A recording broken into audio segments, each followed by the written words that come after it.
Ever since I came out this morning, there's been this nasty storm brewing. It's been like rumbling thunder it has in here. So this is the studio. Studio was complete about 2 weeks ago. Finished all of the work around here. Now it's just about aesthetics on the inside. So this used to be a garage door.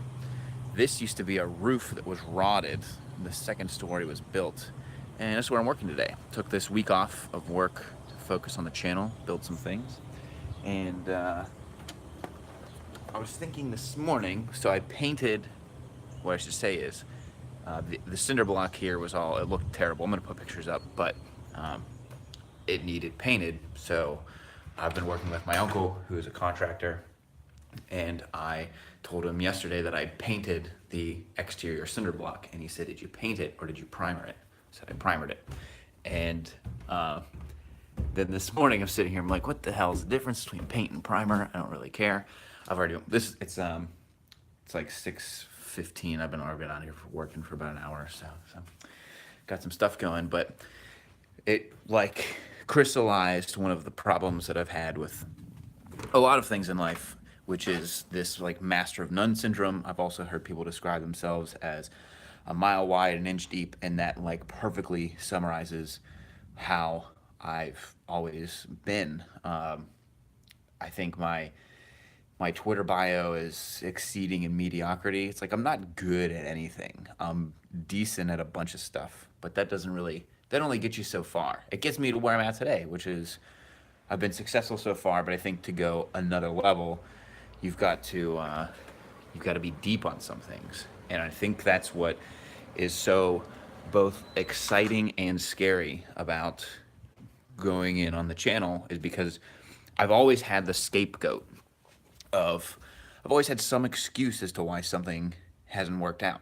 Uh, when I worked at Edgar Snyder, things didn't work out well because I was moonlighting at Apple. Things at Apple didn't go so well because I was at college full time. Things at First Insight are great, but they aren't as good as they could be because I've been moonlighting doing a YouTube channel, and I've always had this like excuse in the back of my mind. Now, if you talk to people at Edgar Snyder, I just did pretty well. If you talk to people at Apple, I was great. And if you talk to people at First Insight, I've been exceeding my quotas and goals with a lot of things. And so it's always been a personal thing for me. But now the channel is something that I could really dedicate full time into, but it could also fix a lot of the fundamental flaws and issues with my videos, which is like I just put out I get things wrong in videos because I'm rushing to get through things. Now, videos that I do proper research on,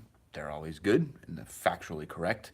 But like I just got a comment on my watch video that I did when I talked about having this for 6 months that I said in the video that it's a master chronometer and it has 15,000 Gauss magnetic resistance, which I can remember reading or so, I think, but because I didn't fact check that video or because I recorded it in one sitting a month earlier than I sat down to edit it and post it, I could check that stuff, but because I want to get things out and get things moving, I get things wrong. And so I don't know that the whole thing this morning with the paint and primer, like I don't even really know the difference between paint and primer. I'm I don't I'm not ashamed to admit that. But when it comes to details, like the other biggest one that I think about is I did this Alan Edmonds video where I talked about the factory seconds, and I mentioned in there that leather soles versus rubber soles. I put something in that video that was wrong. I get comments on it all the time, and I think if that video was 100% accurate, it would have drove more subscribers or something. So thinking about that this morning makes me excited to dive in further to focus on the channel. It makes really crystallizes one of the reasons that I'm excited for it.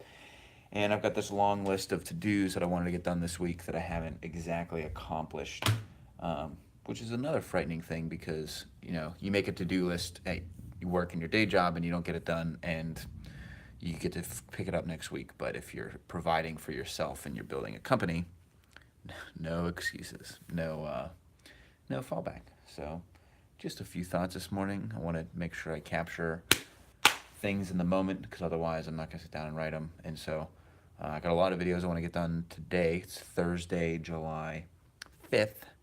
And so far this week of taking off to focus on the channel, Sunday and Monday we were in West Virginia for a concert. I didn't get anything done those 2 days. Tuesday I got some stuff done. I was done. I finished working at like 3 o'clock. So that was like a 10-hour day. Today I got out here at 5:30. I've gotten a lot of stuff done so far. It's still pretty early.